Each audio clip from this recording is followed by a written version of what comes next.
All right, once again, good evening, everyone, and welcome to our TRAKnet webinar series. This is John Juliana, and joining me tonight is Dr. Alan Bass, who's a senior consultant with Collaborative Practice Solutions.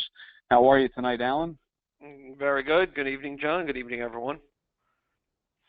So, Alan, I think you already know that I feel this way about you, but I do want to say it again, that I really, truly believe Alan is probably one of 5 people in our profession that really has their arms around MACRA and MIPS and everything that we're all going to be facing and we are facing this year. So it's great to have him do these types of webinars for our TRAKnet users. A little bit of housekeeping like before. Everyone tonight is in a listen-only mode. It doesn't mean that you can't ask questions. Please type your questions in to the GoToWebinar question box. We're going to try our best to get to the majority of them tonight, but please understand that we have a few hundred people logged in tonight, so we're likely not going to get to all of them. What we're going to do, however, is answer each and every one of those questions following this webinar by producing an FAQ document, and everybody who is registered for tonight will receive a recorded version of the webinar along with the FAQ document once it's all complete. So you will see the questions and all of these things being answered.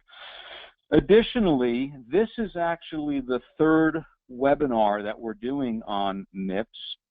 I urge you, if you have not listened to or watched the first 2 webinars, it's really important that you do, because we provided a very high-level understanding of MIPS and MACRA on those 2 webinars. And naturally, before you run, you have to walk, and before you walk, you have to crawl. So it's going to make tonight's webinar seem a lot easier if you go back and watch those webinars if you have not, and then go back and listen to the recorded version of tonight's webinar. Alan, what I'm going to do is I'm going to periodically interrupt as you're doing this webinar before I hand it over to you, as I'm going to be monitoring the questions that are coming in. I think it'll be an efficient way of getting through the majority of these questions. If I start to see repeat questions as you're at a particular point in this webinar, I'm just going to gently interrupt and maybe address those questions in real time, if that's okay with you. That's perfect. That's not a problem at all. I know you like to interrupt me just like my wife interrupts me, so that's okay. So on the screen you're looking at, you're all looking at right now, you see our TRAKnet YouTube channel address. This is where you can find webinar number 1 and webinar number 2. So Alan, with that, go ahead and take it away. Sure. Thanks, John. And just one last thing on this screen that you see, we've also produced, I believe there's new 3 how-to videos all on MACRA and MIPS that are on the YouTube channel that have just been loaded up there as well. So in addition to everything that John has already said in tonight's webinar, you'll see those how-to webinars as well. So let's talk about what is MIPS versus meaningful use and PQRS. What I like to say is that the federal government took meaningful use in PQRS and they put it in a blender, and they poured in some chocolate syrup, and they turned it on, and they poured out MIPS. It is a lot of what you have done for meaningful use and PQRS, and now here we are in 2017. One of the best things about MIPS is that it is very different from meaningful use in the respect that it is not an all or nothing anymore. There are no thresholds that you need to meet for the measures for either what was meaningful use, now known as advancing care information, or PQRS, which is now known as quality measures. And yes, there were quality measures previously, but this is very similar to what we did for PQRS. No one should incur a penalty this year at all. The only way you incur a penalty is by doing nothing. That is not acceptable. It is so easy to just stay neutral. If you don't care anything about what I speak about tonight and want to stay neutral, you can do that as well. It's very, very simple. It's really about taking your costs and what it costs you in your practice versus what it costs you to comply. And that's something that you have to do for your own practice.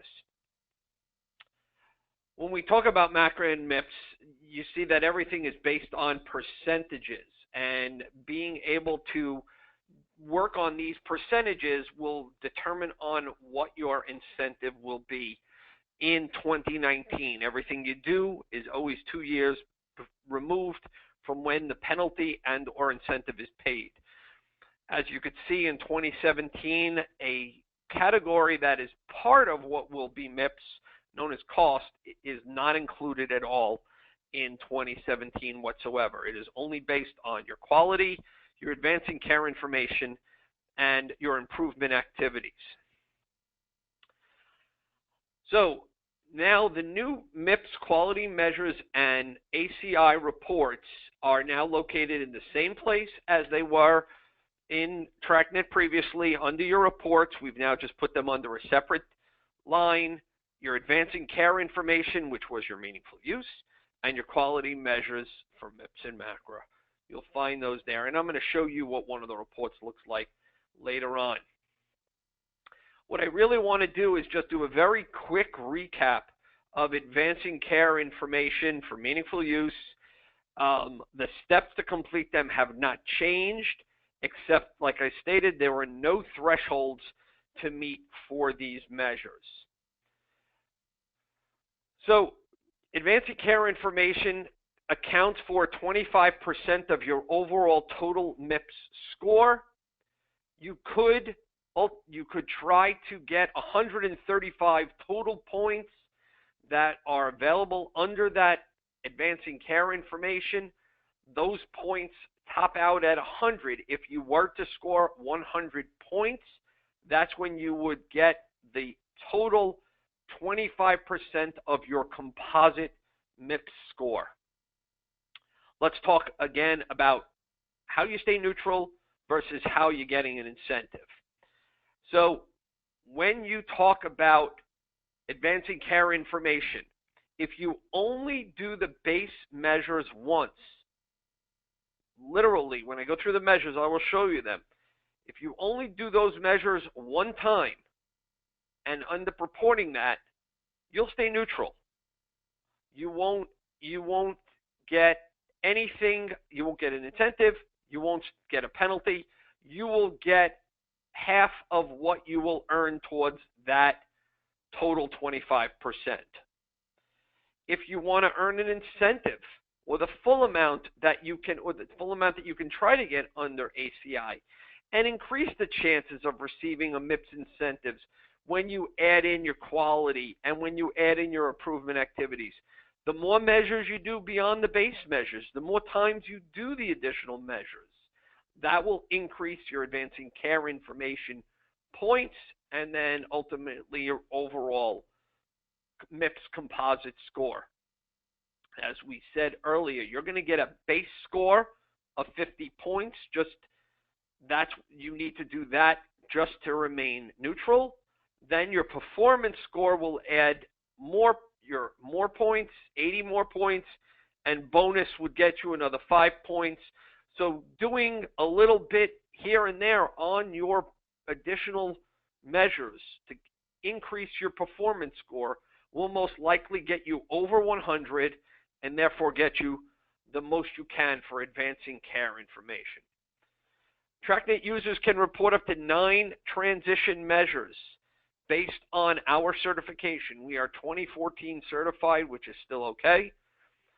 I will let you know that none of the other EHRs within our world of podiatry are anything but 2014 certified. Everybody is meeting the same measures. By meeting those 9 measures is what you'll need to do for advancing care information. Let's talk about what those base measures are. And we could go through these relatively quickly because it's what I've done on previous webinars and what you've done previously for meaningful use. The first base measure you must do is to perform your security risk analysis. TRAKnet has partnered with TLD Systems and HIPAA Secure Now in order to do the security risk analysis, that is something that you should definitely outsource. That is not something you should be doing on your own. It will be something that you will attest to that you have done, just like you attested for this measure for meaningful use in the previous years. Although it's required, there is no scoring that will be associated with this measure. You just need to do it. The next base measure, that's something that you must do, is e-prescribing. Again, you must do it, and if you literally only send in one e-prescription, you would remain neutral for your advancing care information. And I'm going to talk even further down the line on what you could do to remain completely neutral for MIPS as total. Another base measure, provide patient access.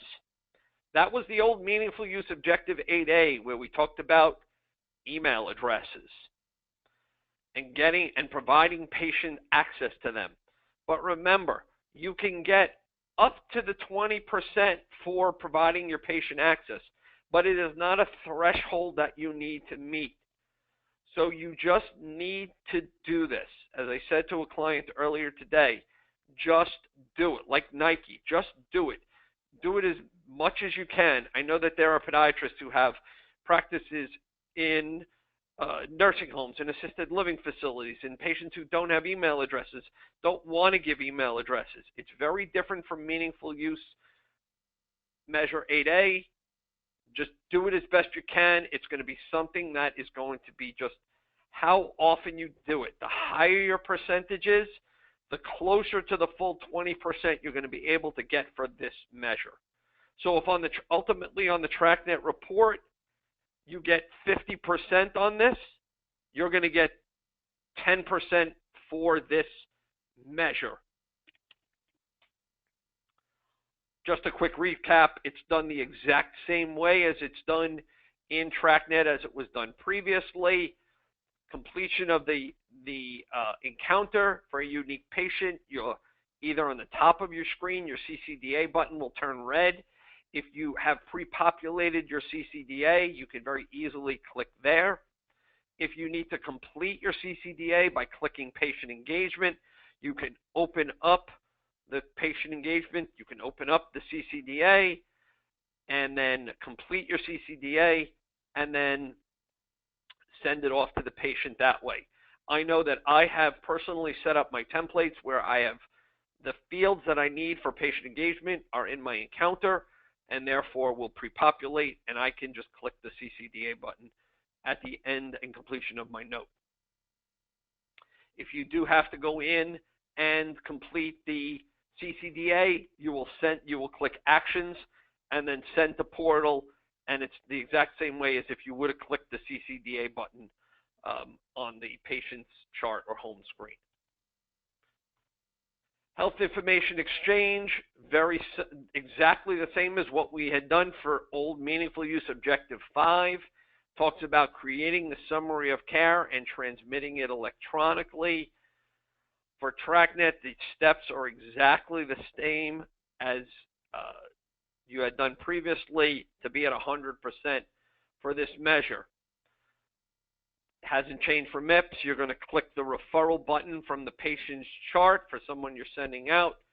You're going to click the referral management tab and then click the green add button, entering the referring provider. The order type is outgoing. You're going to set the referral summary provider to true and generate that CCDA, and then actually fax the CCDA to the provider. You're going to set that to true. And you could also change your medication reconciliation to true. That will also work when you talk about doing your medication reconciliation later on. Alan? Yes, sir.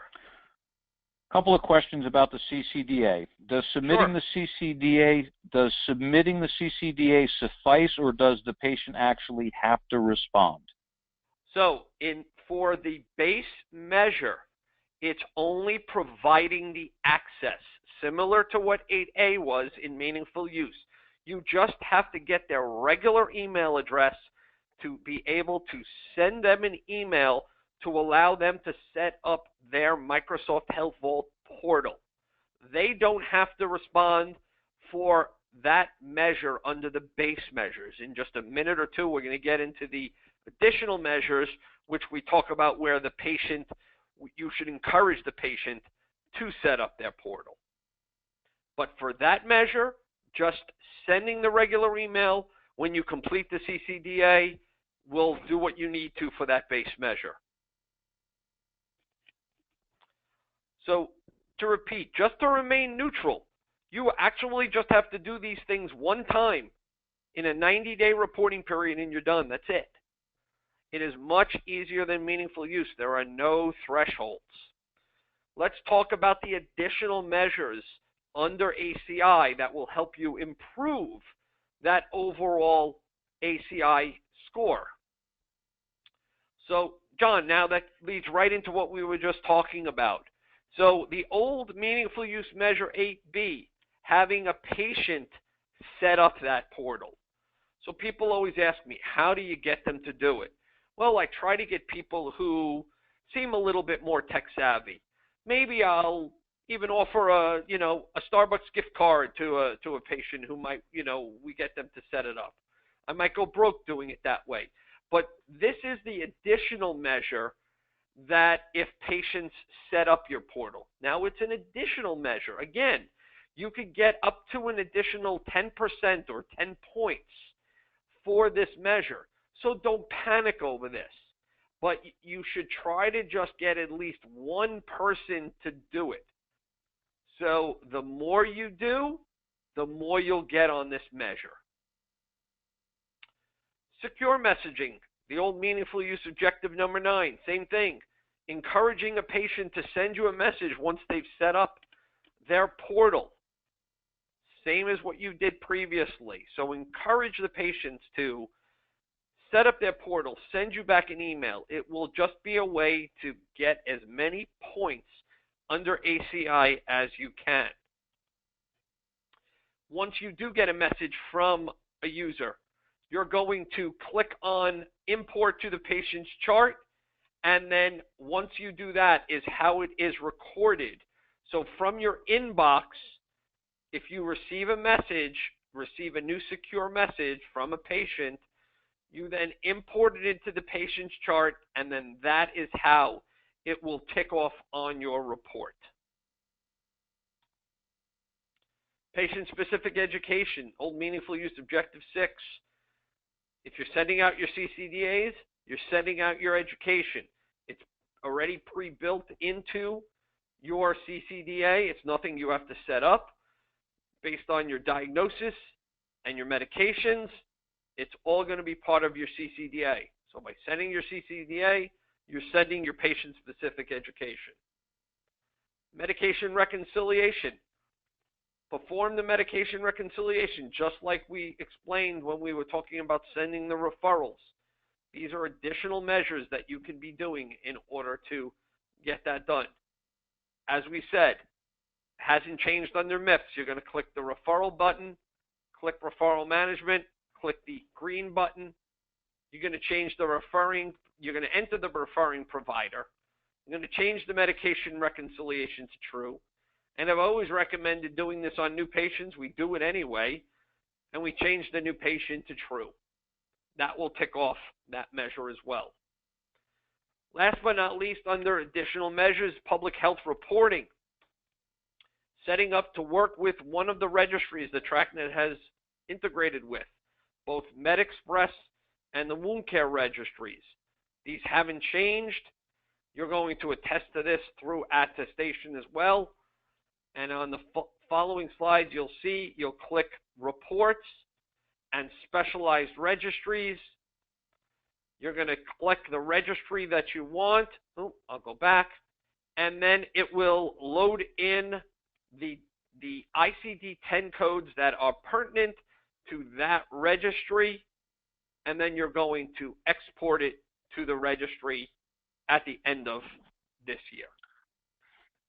Yeah, John, Alan, let's pause here. Sure. Some common, again, I'm just monitoring some common questions here. And Sure. again, I'll remind everybody, we're going to get to everybody's questions by providing you a document following this webinar. But I'm just really looking at common questions. Is there a way to clean out the inbox? Every time I send a CCDA, it shows up in the inbox. Is there a way to delete those older ones?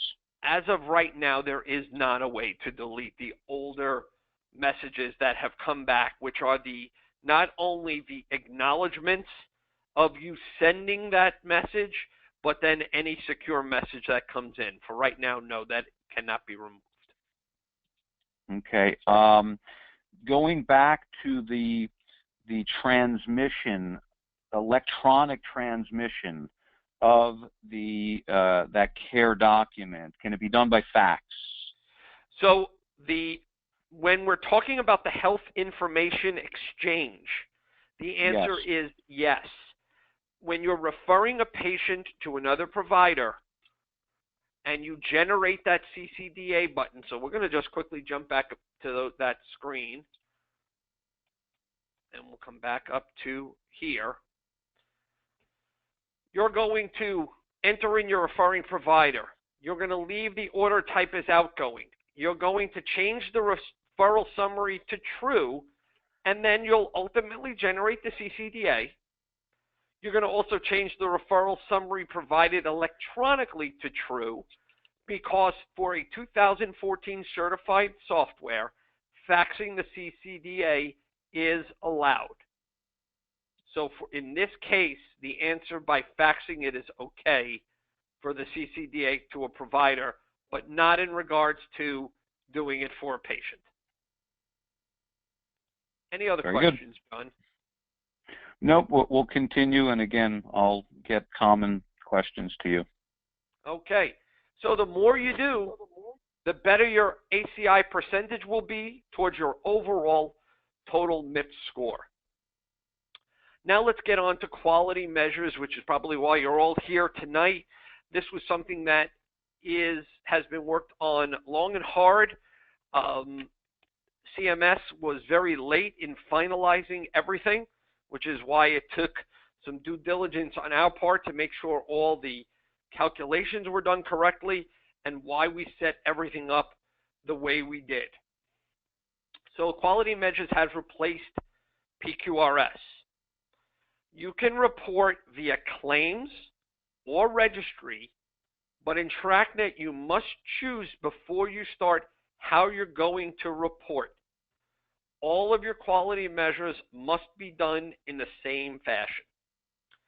There are some measures that can only be reported via registry, and a couple of the diabetic measures, and we'll get to that in just a few minutes. And the claim reporting must be done at the time of the submission and can't be amended after the submission of the claim. Now, the difference is claims reporting is only on Medicare Part B patients, not on any other Medicare carriers. I know that's a common question, John. I want to get to that before you ask it to me, because I know people are going to ask about Medicare Advantage and all the other Medicare plans. The answer is no. It's Medicare Part B patients.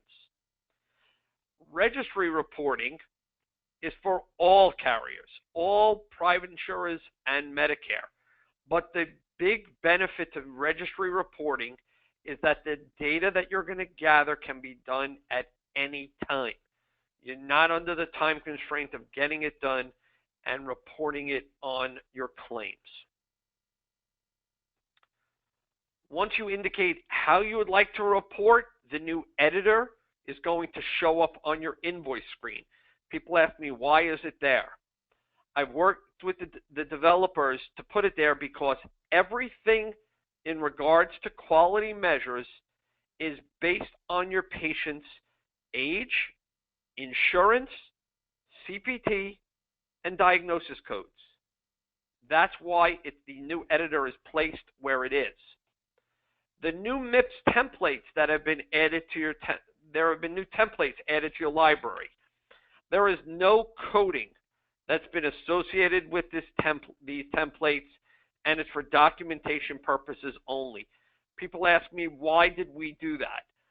because as simple as you think it might be just to add a code to it, the calculations behind some of these codes get very, very difficult and tedious to test. And we wanted to make sure to get them to you as quickly as possible in regards to the templates.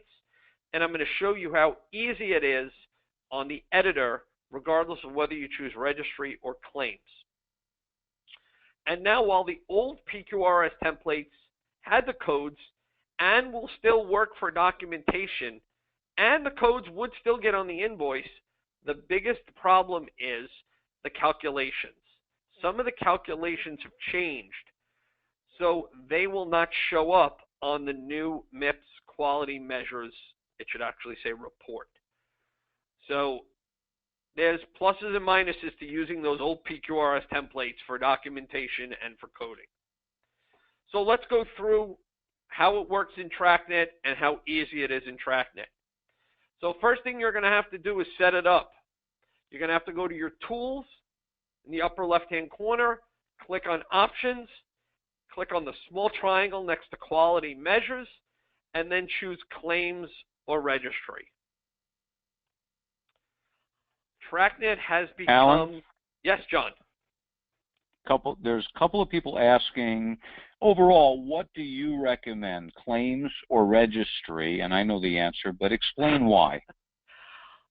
Really, we're all under constraints for time nowadays. Treating our patients, staying on time, documentation, making sure it's all done. Me personally, I have gone to working with registry. I want to get my claims out. I don't want to have to worry about getting this coding done right away. So it allows me, working with a registry, get the claims out, and then making sure if I need to go back afterwards, I can still go back and put the documentation in after the fact. So for me, it's always been registry, and I'm going to stick with that. I think it's the best way to do it. I know John and I have started coining the term when it comes to TRAKnet. It's become MACRA intelligent. It really has, because based on the patient's age, diagnosis, CPT codes, and the insurance, TRAKnet's going to tell you which measures the patients are actually eligible for. It's going to do a lot of the thinking for you. So let's start going through. John always wanted me to take patients through a workflow, and that's what I tried to do with some of these next screenshots. So in this case, Jessica Test is coming into my office. She's a 36-year-old female with private insurance. In this case, she is being treated for onychomycosis, and my CPT code is 11721. You'll see it, they appear on my invoice for my billing. In this case, I am working with a registry. When clicking on the next screen, you're going to see, by clicking on the quality measures and MIPS tab, it's going to open up the new quality measures editor. And it's going to open up to a summary screen. It's going to list all the possible measures we have put into TRAKnet. And let's take a quick moment to talk about why these measures. So we have worked in conjunction with APMA to recommend the measures that we think are best and hopefully the easiest to document. People have asked me why we didn't put in falls prevention, the two measures for falls prevention that even APMA does recommend. I will tell you that I have reviewed the measures in great detail.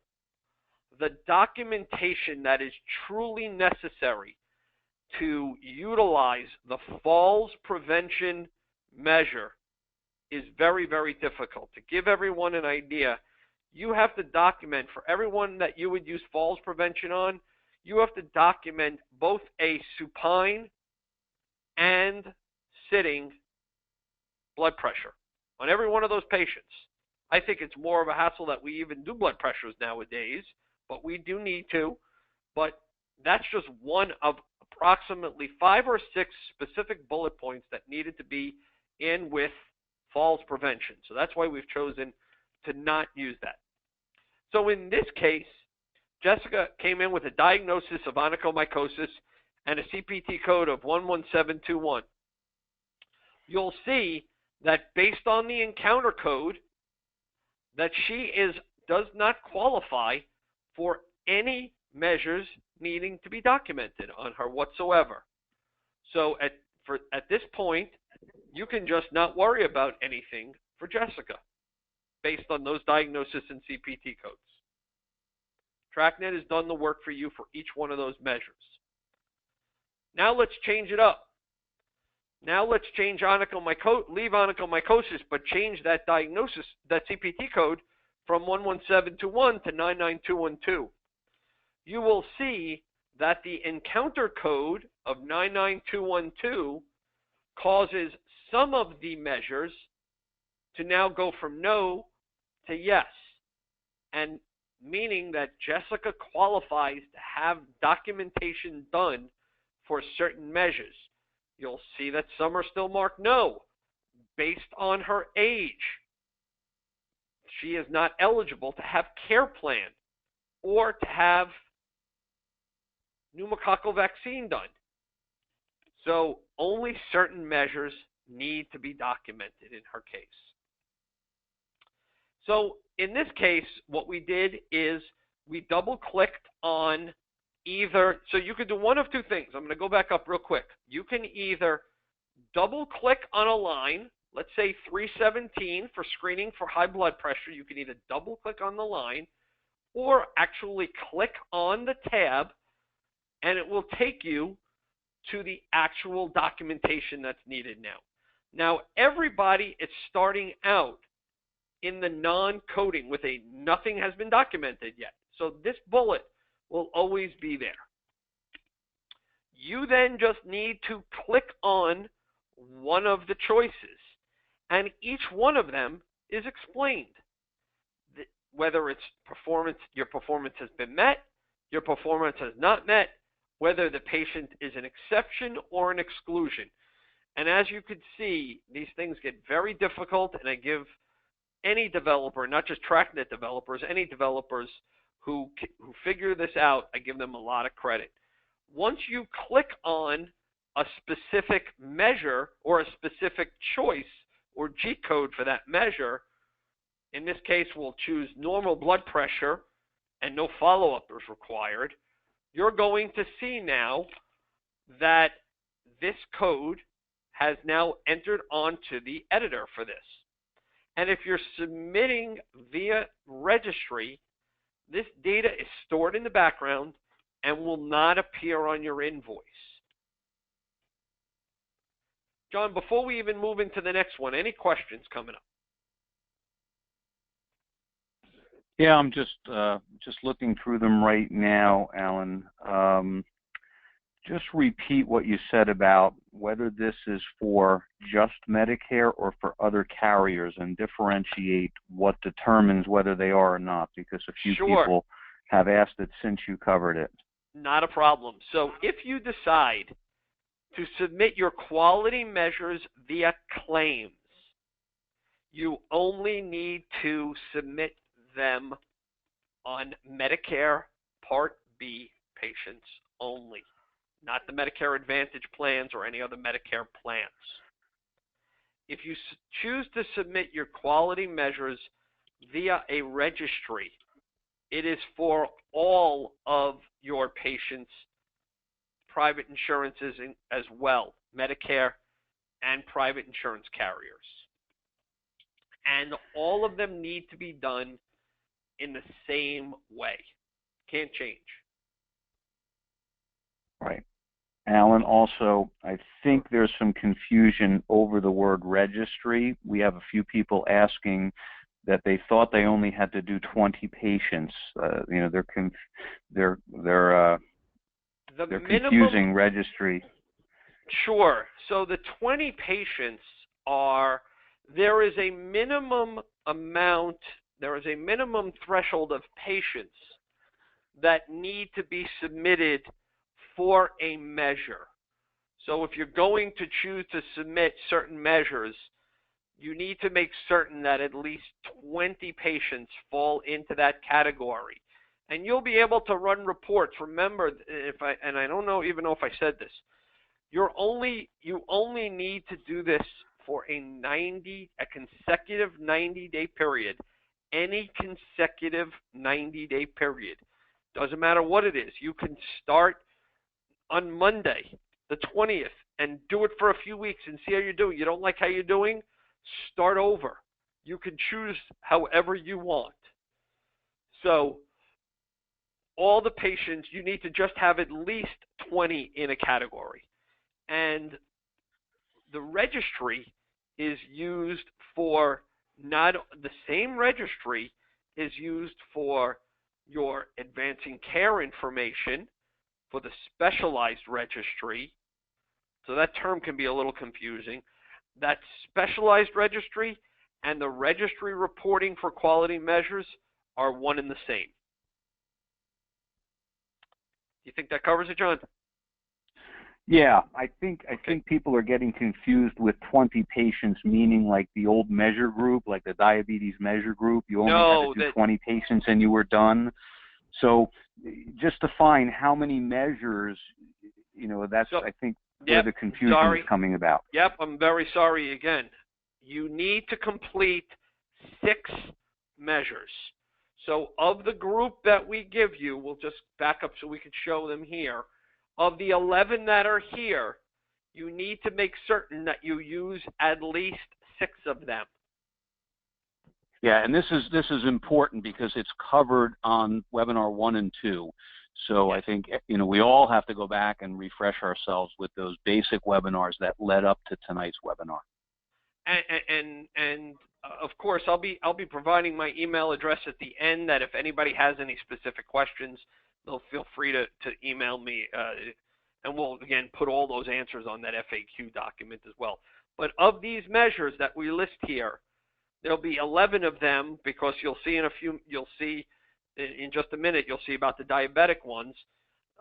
There'll be 11 to choose from where you need to get 6 measures. There are no more diabetes measures group anymore. So let's just repeat that. There is no more diabetes measures group in 2017. Everything about meaningful use and PQRS has gone away, and it's only this way right now. Let's change up this patient. Now, for Joanne test, Joanne is a 67-year-old diabetic with onychomycosis, and you only do 11/7/21. In this case, you're going to see that only measures 126 and 127 would be eligible for documentation based on her diagnosis and the at-risk foot care codes. The at-risk foot care codes for diabetic patients do qualify for documentation.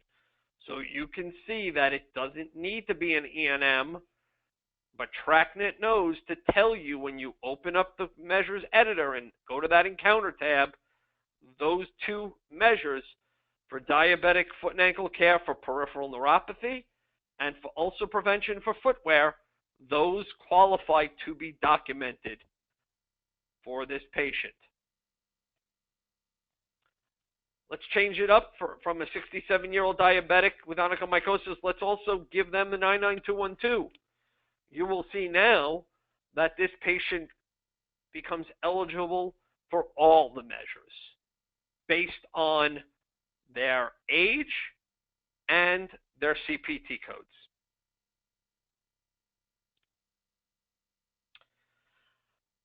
I needed to get these screenshots from one of the developers at TRAKnet, so I apologize. They're a little bit lighter, so I tried to put the explanations on the side like I did before. So now let's talk about claims-based. I wanted to show you really, the only reason I'm showing you claims-based, it's done the same way. It's still based on age, and it's still based on CPT and diagnosis codes, but I just wanted to show what it's going to ultimately look like on your invoice. So a 52-year-old with onychomycosis and 11-7-21, you'll see that that patient doesn't qualify for any diagnosis or for any measures to be documented based on their diagnosis and CPT codes. Now, although the patient doesn't qualify based on the CPT code, if you have somebody who's working with you and they check off the measures, they're going to still be sent on the claim, but it doesn't matter. The patient ultimately didn't qualify for it, so it's no harm, no foul. But I just wanted to make sure I showed that just in case it gets you have that experience in your office. Continuing Alan, on, just to make it clear, just to make it clear, that means, do you have to have a charge in the invoice before MIPS will populate? That is correct. So so no matter whether it's claims-based or registry-based, John, that was the reason we put the Quality Measures Editor tab on the invoice screen, because no matter which way you choose, registry or claims, TRAKnet has to do it. TRAKnet's brain now goes to work and puts it all together. So if it's documented, if somebody happens to open up the encounter for you and document these measures ahead of time for whatever reason, but if they don't qualify, they're still going to go out on your claim, but it doesn't matter. That's why putting the CPT and diagnosis codes puts it all together for TRAKnet and tells you which ones you should be documenting. And Alan, two people have this have the same question here. Sure. What if very early in the year, 2000 of this year, they started submitting these measures on claims, but now they want to transition to registry? That's fine. Problem? They can. Yeah. Nope, no problem at all. They can just choose to do registry, and then at the end of the year, you'll be uploading these measures directly, the report directly to a registry, and be able to send it via the registry. No problem whatsoever. Right. The only harm is that you've wasted some time submitting them on claims in the early part of the year. Yep. That's it. So now this same 62-year-old female has diabetes, and we're putting on an E&M code. So I want everybody to see that TRAKnet, again, knows what it's doing here. Because this is a claims-based patient, even though the patient is diabetic, the only diabetic measure that you will report on is your A1C poor control as it pertains to diabetes. There are other measures that you qualify for based on your diagnosis and CPT codes, such as 130, 131, but in reference to your diabetic measures, you'll see that the measure on the bottom opens up and allows you to document for just your A1C, because your neurologic and your ulcer prevention measures are only via registry. Alan, here's a common question. Are these measures then populating the note? The answer is no. This is strictly just working as the editor for two things, I should say. As a registry-based, it is taking this information and going into the background for later use, and for your claims, when using the editor, it will show on your invoice. Now, the one thing that we did do is we did give you the some very basic MIPS templates on the different measures. But as most of you will come to realize, a lot of what you document within your chart, within your encounter, is already covering what is necessary for these measures. For instance, documentation of current medications in the record. Well, we're already doing that by patients coming in and reconciling their medications through SureScripts. asking patients if they've had a flu shot, taking the patient's height and weight for BMI, asking them about tobacco use and screening. Those are things, taking their vitals and doing blood pressure screening. Those are things that are already in the patient's medical record. And that is the reason that we've chosen to remove the coding from the templates and therefore from the documentation as well. So on the same claims-based patient, you'll see which measures have been checked off by clicking on the specific line or the specific tab, and you'll see how now those same measures do appear on the invoice ready for submission. A couple of questions that people ask me about and I wanted to include here. So what's the proper documentation that's necessary for a diabetic footwear exam? So one of the things that should be in that documentation is that the foot should be measured using a standard measuring device and counseling on footwear.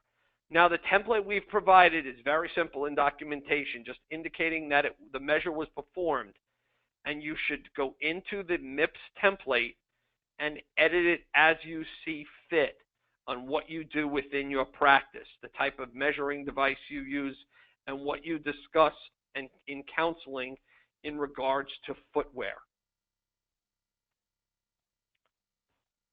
So people have asked me very often at the beginning, so this new measure about care plan, it's something that's new, and how do you do it? And it talks, and as we read it here, it says the patients who are 65 years or older, who have an advanced care plan or a decision maker, and it's documented in the medical record.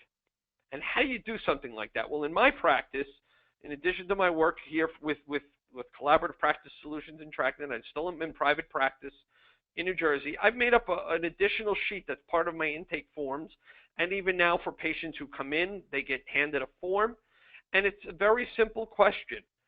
Do you have a living will of someone who is your decision maker? And they answer yes or no, and if they answer no, I ask them why. I have this on this same form, I have the questions, have you had a flu shot for this season if you're over the age of 65? And if you're over the age of 65, have you had a pneumonia vaccine? So these are ways that I cover these within my practice, and then I take that document and I actually scan it into the patient's chart, into their medical record in the multimedia file, and it covers the documentation for not only care plan, but pneumonia and for influenza. The new quality measures report. This is a lot more information that you saw on the PQRS report. It was much more difficult to come up with. You could see there's a difference between completing data and actually doing the performance. So there's two different things that it's really looking out here. Performance rate, or what we call performance met, or data completeness, which means you've documented something. You may have either met the performance or not met the performance, but at least you've documented something. And then similar to all reports within TRAKnet, you could run not only the summary report, but you could then run a details report on each individual measure and see where you may have missed on certain patients. That is the big benefit, and I want to repeat this, the big benefit to doing registry. If you do it via registry and you run the report and you know where you missed something, you can very easily go back and document it for a previous day's encounter. There is no restriction on going back 6 weeks, 8 weeks. You're going to ultimately do a 90-day period. And let's talk about that for a moment. So late last year, CMS talked about not only a 90-day period, but doing it a full year to try to get even a better incentive.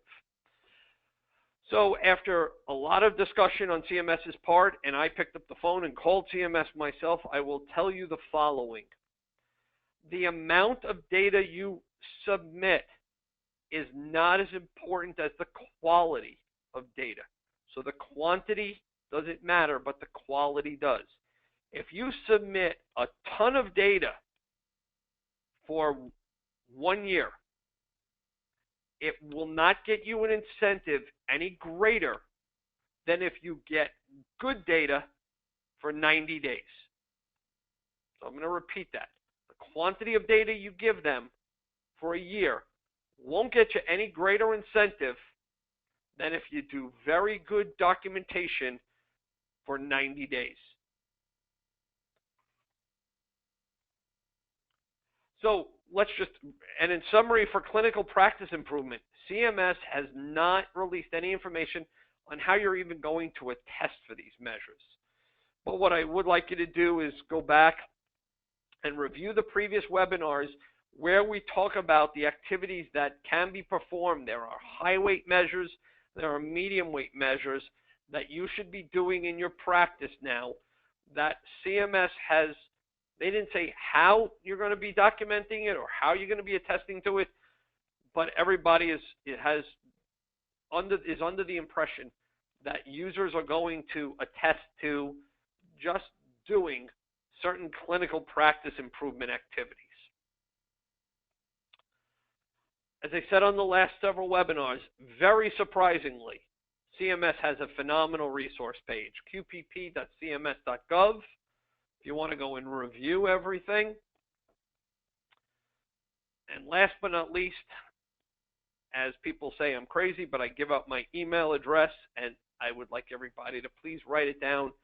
And please feel free to email me. I pride myself on returning emails usually within the same day or within 24 hours if you have any specific questions that I can help you with. So, John, with that, we have about, it's about 8 minutes before the top of the hour. If we have some specific questions that we want to cover, maybe we can. Yeah. So just, again, to refresh everybody's memory, everybody's question is going to be answered. We're going to be sending everybody a recorded version of this webinar along with an FAQ document of all these questions and their answers. But this is the third webinar of a series of 3.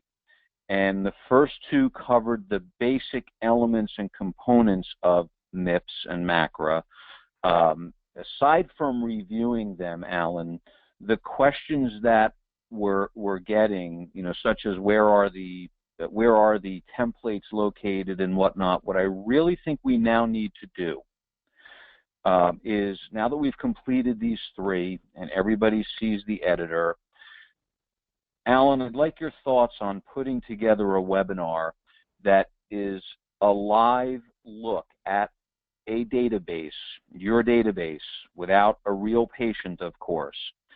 And we'll call that webinar Mrs. Smith Visits Dr. Bass. And Mrs. Smith will have a ton of different diagnoses. And we want to watch you go through the entire process with Mrs.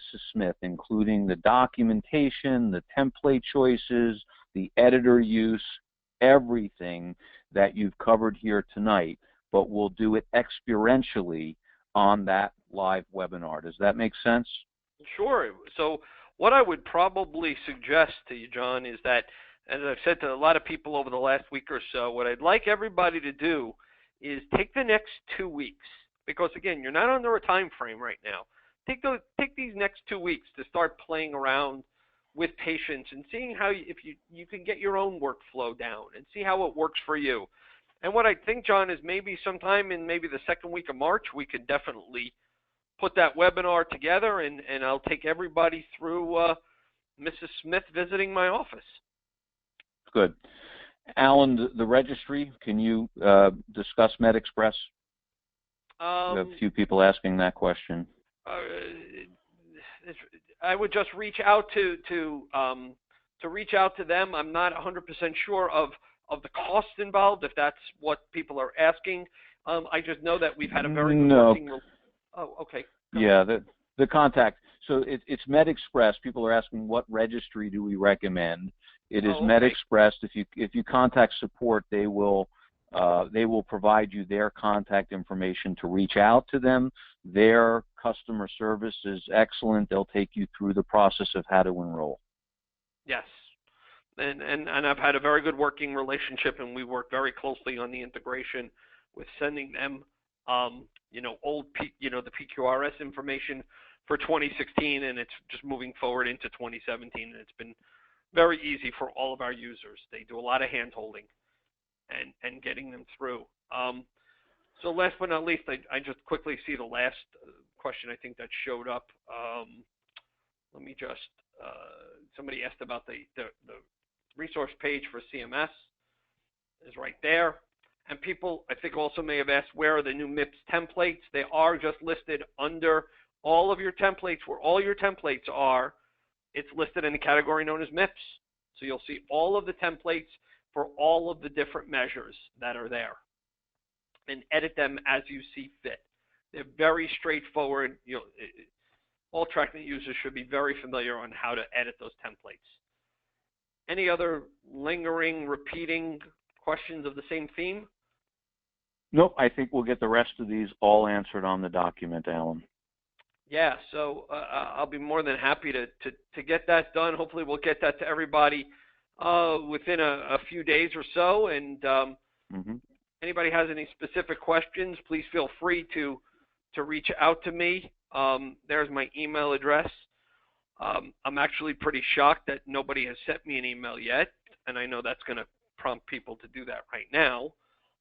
But I want to, thank you for fielding questions tonight, John. I think that this is the way we've set this up, with TRAKnet being very intuitive, should allow everybody to have a very easy transition from what I think was very difficult with PQRS and meaningful use to something that's very simpler, I should say, to use with MIPS. And those are my final thoughts.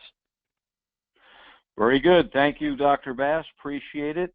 And everyone be on the lookout for the recorded version as well as the answers to all of these questions, and also be on the lookout for a final webinar where Mrs. Smith is going to visit Dr. Bass, and we'll watch him in action. So everybody have a great night. Thanks again for joining us. Thank you. Good night.